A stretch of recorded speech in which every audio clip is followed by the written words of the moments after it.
क्या आपको कभी ऐसा महसूस हुआ है कि आप किसी और के इशारों पर नाच रहे हैं?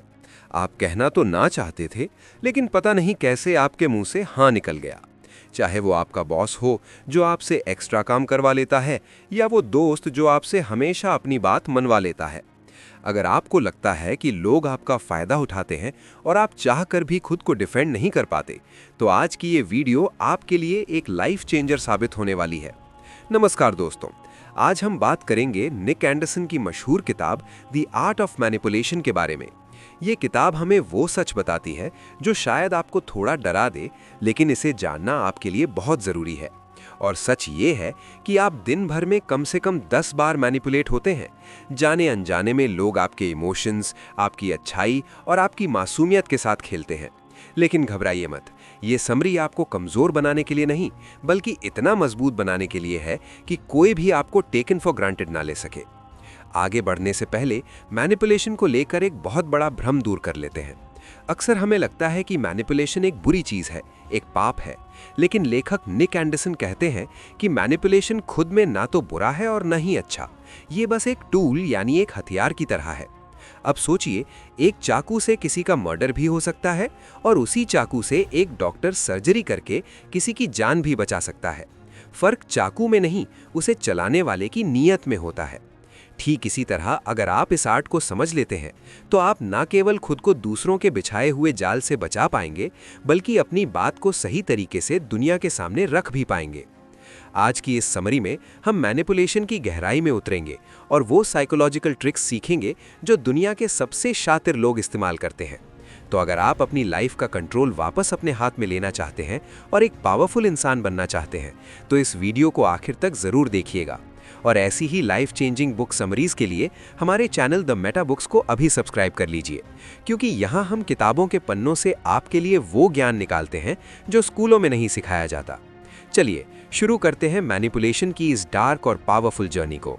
चलिए अब बात करते हैं उन 7 घातक टेक्निक्स की जिनका इस्तेमाल करके शातिर लोग आपके दिमाग से खेलते हैं। इनमें सबसे पहली और सबसे असरदार टेक्निक है the rejection then retreat technique. बड़ा मांगो फिर छोटा लो। साइकोलॉजी की दुनिया में इसे door in the face technique भी कहा जाता है। मान लीजिए आपका कोई दोस्त आपके पास आता है और कहता है, भाई मुझे एक बहुत ज़रूरी काम है, क्या तू मुझे 5,000 रुपये उधार दे सकता है?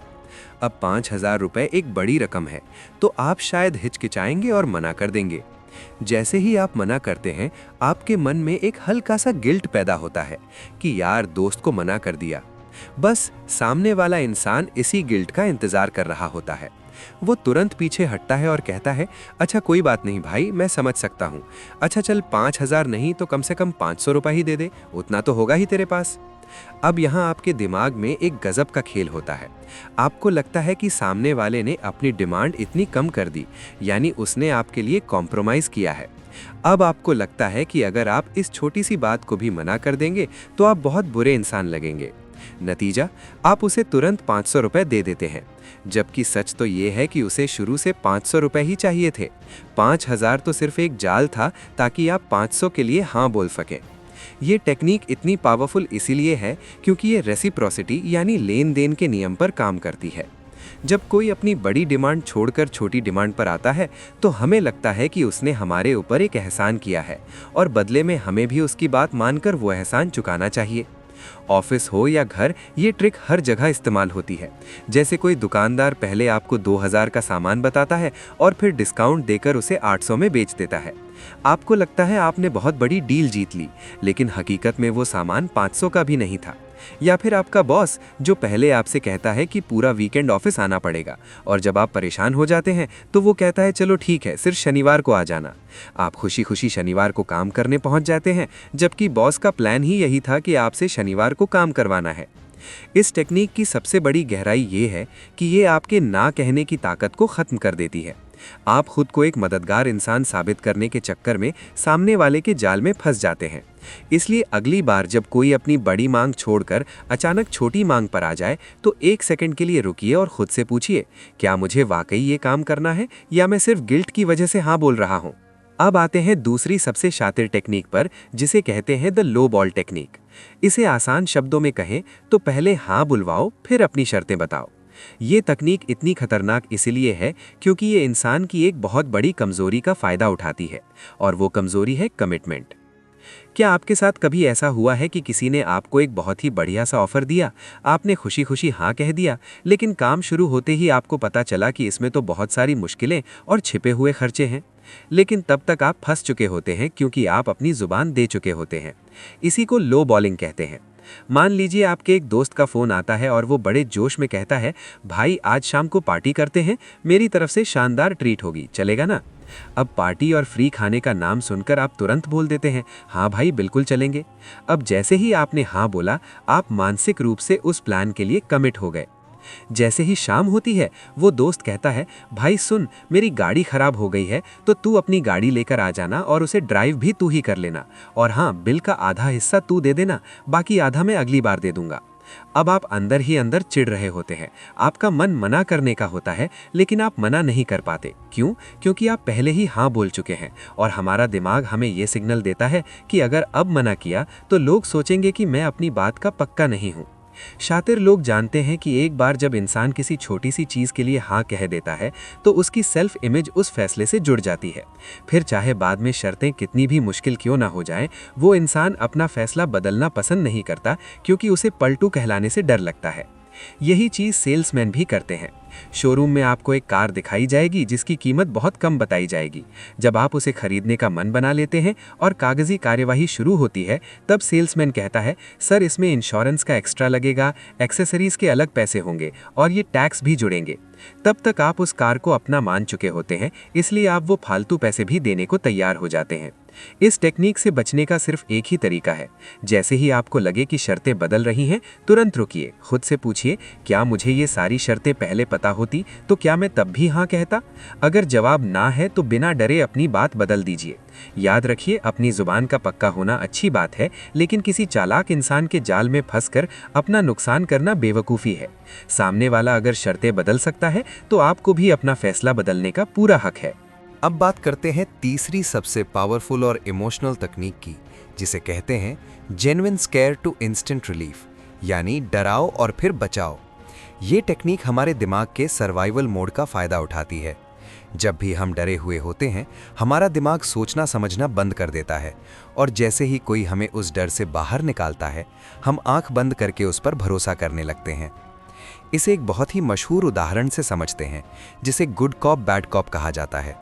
फिल्मों में आपने देखा होगा, जब पुलिस किसी मुजरिम से सच उगलवाना चाहती है तो पहले एक गुस्से वाला पुलिस अफसर आता है। वो बहुत चिल्लाता है, डराता है और ऐसी धमकियां देता है कि मुजरिम की हालत खराब हो जाती है। जब मुजरिम पूरी तरह डर जाता है, तब वो अफसर बाहर चला जाता है और फिर एक दूसरा शांत अफसर अंदर आता है। वो प्यार से पानी पिलाता है और कहता है, देखो भाई, वो आदमी बहुत खतरनाक है, वो तुम्हें नहीं छोड़ेगा, लेकिन अगर तुम मुझे सच बता दो तो मैं तुम्हें उससे बचा सकता हूँ। अब यहाँ मुजरिम को जो इंस्टेंट रिलीफ यानी सुकून महसूस होता है, उसकी वजह से वो दूसरे अफसर को अपना मसीहा समझने लगता है और सारा सच उगल देता है। असल जिंदगी में भी चालाक लोग इसे आपके साथ इस्तेमाल करते हैं। मान लीजिए आप ऑफिस में हैं और आपका कोई कलीग आपसे कहता है, भाई बॉस आज बहुत गुस्से में है, शायद वो तुम्हारी पिछली रिपोर्ट को लेकर तुम्हें फायर करने वाले हैं। अब आप डर के मारे कांप रहे होते हैं। तभी वही कलीग कहता है, देख तू घबरा मत, मैं अपनी रिपोर्ट में तेरा नाम डाल देता हूँ और सब ठीक कर दूंगा, बस तू बदले में मेरा ये छोटा सा काम कर दे। आप इतने डरे होते हैं कि बिना सोचे समझे उसका काम करने के लिए तैयार हो जाते हैं, जबकि हो सकता है कि बॉस को उस रिपोर्ट से कोई दिक्कत ही ना रही हो। इस टेक्निक के पीछे की साइकोलॉजी बहुत सिंपल है। जब हम डरते हैं तो हमारा लॉजिकल ब्रेन काम करना बंद कर देता है और इमोशनल ब्रेन हावी हो जाता है। उस वक्त हमें बस उस डर से छुटकारा चाहिए होता है, और जो इंसान हमें उस डर से बाहर निकालता है, हम उसे अपना सबसे बड़ा शुभचिंतक मान लेते हैं और उसकी किसी भी डिमांड को मना नहीं कर पाते। मार्केटिंग और सेल्स में भी इसका खूब इस्तेमाल होता है। विज्ञापन आपको डराते हैं, अगर आपने ये हेल्थ सप्लीमेंट नहीं लिया तो आप बीमार हो जाएंगे, या अगर आपने ये इंश्योरेंस नहीं लिया तो आपके परिवार का क्या होगा। पहले वो डर पैदा करते हैं और फिर अपना प्रोडक्ट बेचकर आपको रिलीफ देते हैं। इससे बचने का सिर्फ एक तरीका है, जब भी आपको अचानक बहुत ज़्यादा डर महसूस कराया जाए तो तुरंत कोई फैसला ना लें। उस वक्त ये सोचिए कि क्या ये खतरा वाकई सच है या कोई मुझे डराकर अपना काम निकलवाना चाहता है। अपनी घबराहट को शांत होने दें, क्योंकि ठंडे दिमाग से लिया गया फैसला ही आपको ऐसे मैनिपुलेटर्स से बचा सकता है। अब हम बात करेंगे उस टेक्निक की जिसे मैनिपुलेशन की दुनिया का सबसे जहरीला हथियार माना जाता है। चौथी टेक्निक, गैस लाइटिंग। इसका सीधा सा मकसद होता है आपके आत्मविश्वास को कुचल देना और आपके मन में खुद के लिए ही शक पैदा कर देना। आसान शब्दों में कहें तो सामने वाला आपको ये महसूस कराने लगता है कि आप पागल हैं, आपकी याददाश्त खराब है या आप ज़रूरत से ज़्यादा ओवर रिएक्ट कर रहे हैं। गैस लाइटिंग इतनी खतरनाक इसलिए है क्योंकि इसमें कोई आपको फिजिकली चोट नहीं पहुंचाता, बल्कि आपके दिमाग के साथ ऐसा खेल खेलता है कि आप अपनी ही आंखों और कानों पर भरोसा करना छोड़ देते हैं। मान लीजिए आपके किसी करीबी इंसान ने आपसे कोई वादा किया था या आपके साथ बदतमीजी की थी। जब आप अगले दिन उनसे उस बारे में बात करते हैं तो वो बड़ी मासूमियत से कहते हैं, अरे मैंने ऐसा तो कभी कहा ही नहीं, तुम बेकार में बातें बना रहे हो। या फिर वो कहेंगे, लगता है तुम्हें कोई गलत फहमी हुई है, तुम आजकल बहुत ज़्यादा स्ट्रेस ले रहे हो, इसलिए तुम्हें चीज़ें गलत याद रहती हैं। अब सोचिए, जब कोई बार बार आपसे यही बात कहेगा तो धीरे धीरे आप अपनी याददाश्त पर शक करने लगेंगे। आपको लगेगा कि शायद आप ही गलत हैं, शायद आप वाकई ओवरथिंक कर रहे हैं। बस यही मैनिपुलेटर की जीत है। जैसे ही आप खुद पर डाउट करना शुरू करते हैं, आप उस इंसान पर पूरी तरह निर्भर हो जाते हैं। अब वो जो भी कहेगा आप उसे ही सच मानेंगे, क्योंकि आपको लगने लगता है कि आपका अपना दिमाग तो ठीक से काम कर ही नहीं रहा। ऑफिस में भी ये अक्सर होता है। आपका बॉस या कलीग आपसे कोई काम कहेगा और जब आप उसे पूरा करेंगे तो वो पलट जाएगा, मैंने ये कब कहा था, मैंने तो कुछ और ही कहा था, तुम ध्यान से सुनते क्यों नहीं। वो जानबूझकर आपको कंफ्यूज रखते हैं ताकि आप हमेशा डिफेंसिव मोड में रहें और कभी उनसे सवाल ना कर सकें। रिलेशनशिप्स में इसके लिए कुछ खास जुमले इस्तेमाल किए जाते हैं, जैसे तुम बहुत ज़्यादा सेंसिटिव हो, तुम हर छोटी बात का बतंगड़ बना देते हो, या ये सब सिर्फ तुम्हारे दिमाग की उपज है। ये शब्द धीरे धीरे आपके आत्मसम्मान को खोखला कर देते हैं। इस टेक्निक से बचने का सबसे पावरफुल तरीका है documentation and trusting your gut. अगर आपको लगता है कि आपके साथ कोई ऐसा खेल खेल रहा है तो ज़रूरी बातों को लिखना शुरू करें या मैसेज का स्क्रीनशॉट रखें। जब आपके पास सबूत होगा तो सामने वाला आपको झूठा साबित नहीं कर पाएगा। और सबसे ज़रूरी बात, अपनी अंतरात्मा की आवाज़ पर भरोसा रखें। अगर आपको पता है कि आपने कुछ सुना या देखा है तो किसी को भी अपनी हकीकत बदलने का हक मत दीजिए। पांचवी टेक्निक एक ऐसा इमोशनल जाल है जिसमें हम सब कभी न कभी फंसे हैं। इसे कहते हैं द गिल्ट ट्रिप या इमोशन का रिमोट कंट्रोल। ये तकनीक आपके अंदर के पछतावे और शर्म का फायदा उठाती है। मैनिपुलेटर जानता है कि अगर वो आपको ये महसूस करा दे कि आप एक बुरे इंसान हैं या आपने उनके साथ गलत किया है, तो आप उस गलती की भरपाई करने के लिए उनकी कोई भी बात मान लेंगे। आसान शब्दों में कहें तो यहाँ सामने वाला इंसान खुद को बेचारा यानी विक्टिम दिखाता है और आपको विलेन साबित कर देता है। इसे एक बहुत ही कॉमन उदाहरण से समझते हैं जो अक्सर घरों में या करीबी दोस्तों के बीच होता है। मान लीजिए आपका कोई दोस्त है जिसे आपसे कोई काम निकलवाना है, लेकिन आप मना कर देते हैं। अब वो सीधा बहस नहीं करेगा, बल्कि वो इमोशनल कार्ड खेलेगा। वो कहेगा, ठीक है भाई, मत कर मेरा काम, मैं ही पागल था जो पिछले महीने जब तेरी तबीयत खराब थी तो मैं रात भर तेरे साथ अस्पताल में रुका रहा। मैंने तो तेरे लिए अपना सब कुछ छोड़ दिया, लेकिन आज मुझे पता चला कि मेरी दोस्ती की कीमत क्या है। अब यहाँ क्या हुआ? उसने अपनी पुरानी मदद को एक हथियार की तरह इस्तेमाल किया ताकि आपको गिल्टी फील हो। अब आपके दिमाग में काम की इंपॉर्टेंस खत्म हो जाएगी, बल्कि आपके मन में ये बोझ आ जाएगा कि यार वाकई इसने मेरे लिए बहुत कुछ किया है, अगर मैंने अब मना किया तो मैं कितना एहसान फरामोश कहलाऊंगा। और इसी गिल्ट के चक्कर में आप वो काम भी कर देते हैं जो आप कभी नहीं करना चाहते थे। शातिर लोग आपकी पुरानी गलतियों की एक लिस्ट बनाकर रखते हैं। जैसे ही आप उनके खिलाफ अपनी आवाज़ उठाते हैं या अपनी मर्जी का कुछ करना चाहते हैं, वो तुरंत किसी पुरानी बात को कुरेद देते हैं। याद है उस दिन तुमने मुझे सबके सामने क्या बोला था? मैंने तो तुम्हें माफ़ कर दिया था, लेकिन तुम आज भी मेरे साथ वैसा ही कर रहे हो। ये टेक्निक इतनी असरदार इसलिए है क्योंकि एक अच्छा इंसान कभी भी बुरा नहीं दिखना चाहता। हम सबको अपनी इमेज की फिक्र होती है और मैनिपुलेटर इसी इमेज को निशाना बनाता है। वो आपके एहसानमंद होने की भावना को आपकी कमजोरी बना देता है। इस गिल्ट ट्रिप से बचने का सबसे बड़ा तरीका है अपनी बाउंड्रीज को समझना। याद रखिए, अगर किसी ने पास्ट में आपकी मदद की थी तो इसका मतलब ये कतई नहीं है कि अब वो जिंदगी भर आपको कंट्रोल करेगा। मदद निस्वार्थ होनी चाहिए, न कि किसी सौदे की तरह। जब भी कोई आपको गिल्ट महसूस कराने की कोशिश करे तो खुद से पूछिए, क्या मैं वाकई कुछ गलत कर रहा हूं या ये इंसान मुझे इमोशनली ब्लैकमेल कर रहा है। अपनी पिछली गलतियों की जिम्मेदारी जरूर लें, लेकिन उन्हें किसी के हाथ का रिमोट कंट्रोल मत बनने दीजिए। छठी टेक्निक एक ऐसी दिमागी चाल है जिसका इस्तेमाल अक्सर वो लोग करते हैं जो खुद को आपसे ज्यादा स्मार्ट दिखाना चाहते हैं। इसे कहते हैं कंफ्यूज एंड सिंप्लीफाई। सामने वाले को इतना कंफ्यूज कर दो कि वो खुद का दिमाग चलाना बंद कर दे, और फिर उसे एक आसान सा रास्ता दिखा दो जो असल में आपका फायदा हो।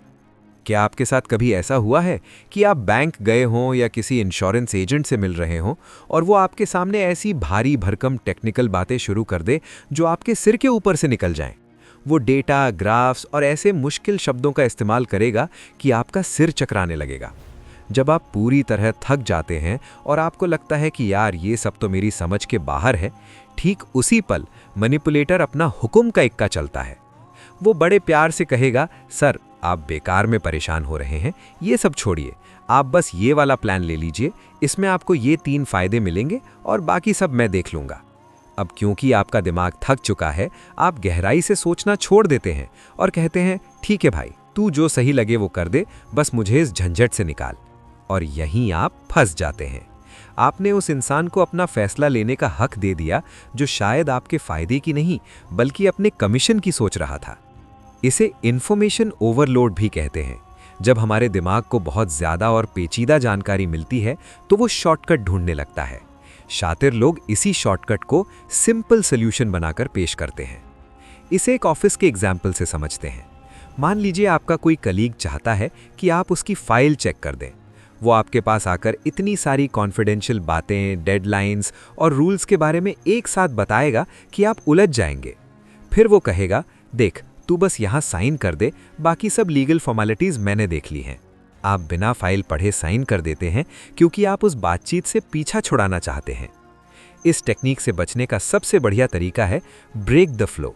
जैसे ही कोई आपको बहुत ज्यादा टेक्निकल बातों में उलझाने लगे, उसे वहीं रोकिए। उससे कहिए, रुको, मुझे ये बात आसान भाषा में समझाओ, जैसे तुम किसी बच्चे को समझाते हो। अगर कोई आपको समझाने में आनाकानी करे या बार बार मुश्किल शब्दों का सहारा ले तो समझ जाइए कि दाल में कुछ काला है। कभी भी दबाव में आकर हाँ मत कहिए। अगर कोई चीज़ समझ नहीं आ रही तो समय मांगिए। याद रखिए, जो इंसान वाकई आपकी मदद करना चाहता है वो आपको चीज़ें समझाएगा, उलझाएगा नहीं। जो आपको उलझा रहा है, समझ लीजिए वो आपको कंट्रोल करना चाहता है। अब हम बात करेंगे 7वीं और सबसे मीठी लेकिन जहरीली टेक्निक की, लव बॉम्बिंग यानी तारीफों का जाल। ये टेक्निक इतनी खतरनाक है क्योंकि ये हमारे दिमाग के रिवॉर्ड सिस्टम पर हमला करती है। हम सबको तारीफ सुनना और स्पेशल महसूस करना पसंद है, और मैनिपुलेटर इसी चाहत का फायदा उठाकर आपको अपना गुलाम बना लेता है। लव बॉम्बिंग का मतलब है शुरुआत में किसी इंसान पर इतना प्यार, अटेंशन और तारीफें बरसाना कि उसे लगने लगे, वाह आज तक मुझे किसी ने इतना नहीं समझा। वो आपको दिन भर मैसेज करेंगे, आपकी छोटी छोटी बातों की तारीफ करेंगे और आपको दुनिया का सबसे बेहतरीन इंसान महसूस कराएंगे। लेकिन रुकिए, ये निस्वार्थ प्यार नहीं है, ये एक सोची समझी साजिश है। मान लीजिए आपका कोई नया दोस्त बना या दफ्तर में कोई नया कलीग आया। वो अचानक से आपके बहुत करीब आ जाता है। वो कहता है, यार तुम जैसा टैलेंटेड इंसान तो मैंने आज तक नहीं देखा, तुम्हारी सोच कितनी मैच्योर है। वो आपको गिफ्ट्स देगा, हर वक्त आपके साथ रहना चाहेगा। आप धीरे धीरे इस अटेंशन के एडिक्ट हो जाते हैं। आपको उसकी तारीफें सुनने की आदत पड़ जाती है। लेकिन जैसे ही उसे लगने लगता है कि अब आप उसके काबू में हैं, वो अपना असली खेल शुरू करता है। वो अचानक से अपना अटेंशन खींच लेता है। वो आपके मैसेज का जवाब देर से देगा, आपसे उखड़ा उखड़ा रहेगा या आपकी छोटी छोटी कमियां निकालने लगेगा। अब यहाँ आपका दिमाग घबरा जाता है। आप उस पुराने वाले प्यार और तारीफ को वापस पाने के लिए तड़पने लगते हैं, और उसे खुश करने के चक्कर में आप वो सब करने लगते हैं जो वो चाहता है। आप उसकी हर जायज़ नाजायज़ बात मानने लगते हैं, सिर्फ इसलिए ताकि वो फिर से आपको वही अटेंशन दे जो उसने शुरुआत में दी थी। ये टेक्निक सिर्फ रिलेशनशिप्स में ही नहीं बल्कि वर्कप्लेस और कल्ट्स में भी इस्तेमाल होती है। एक चालाक बॉस पहले आपको ये महसूस कराएगा कि आप कंपनी की जान है, और फिर इसी का फायदा उठाकर आपसे बिना पैसों के ओवरटाइम करवाएगा। लव बॉम्बिंग से बचने का एक ही रास्ता है, पेस योरसेल्फ, यानी जल्दबाजी मत कीजिए। अगर कोई इंसान जिसे आप ठीक से जानते भी नहीं वो आप पर ज़रूरत से ज़्यादा प्यार और तारीफ़ें बरसा रहा है तो थोड़ा सावधान हो जाइए। सच्चा रिश्ता या दोस्ती समय के साथ धीरे धीरे बढ़ती है, वो किसी धमाके की तरह शुरू नहीं होती। खुद से पूछिए, क्या इस इंसान की तारीफ़ें लॉजिकल हैं? अगर आपको लग रहा है कि too good to be true हो रहा है तो अपनी बाउंड्रीज सेट कीजिए। याद रखिए, आपकी वैल्यू इस बात पर निर्भर नहीं करती कि कोई दूसरा आपकी कितनी तारीफ कर रहा है। अपनी खुशी का रिमोट कंट्रोल किसी और के हाथ में मत दीजिए, वरना वो जब चाहेगा आपको हंसाएगा और जब चाहेगा तब आपको रुलाएगा। दोस्तों, अब तक हमने उन 7 खतरनाक टेक्निक्स के बारे में जाना जिनका इस्तेमाल लोग आपको कंट्रोल करने के लिए करते हैं। लेकिन अब सवाल ये उठता है कि क्या हम पूरी जिंदगी बस डर डर कर जिएंगे? बिल्कुल नहीं। निक एंडरसन अपनी किताब के इस आखिरी हिस्से में हमें वो ढाल देते हैं जिसे अपनाकर आप किसी भी मैनिपुलेटर के छक्के छुड़ा सकते हैं। मैनिपुलेशन से बचने के लिए लेखक ने 2 सबसे पावरफुल और प्रैक्टिकल तरीके बताए हैं जिन्हें आपको आज से ही अपनी जिंदगी का हिस्सा बना लेना चाहिए। पहला तरीका है आस्क फॉर टाइम। याद रखिए, हर मैनिपुलेटर की सबसे बड़ी ताकत होती है अर्जेंसी।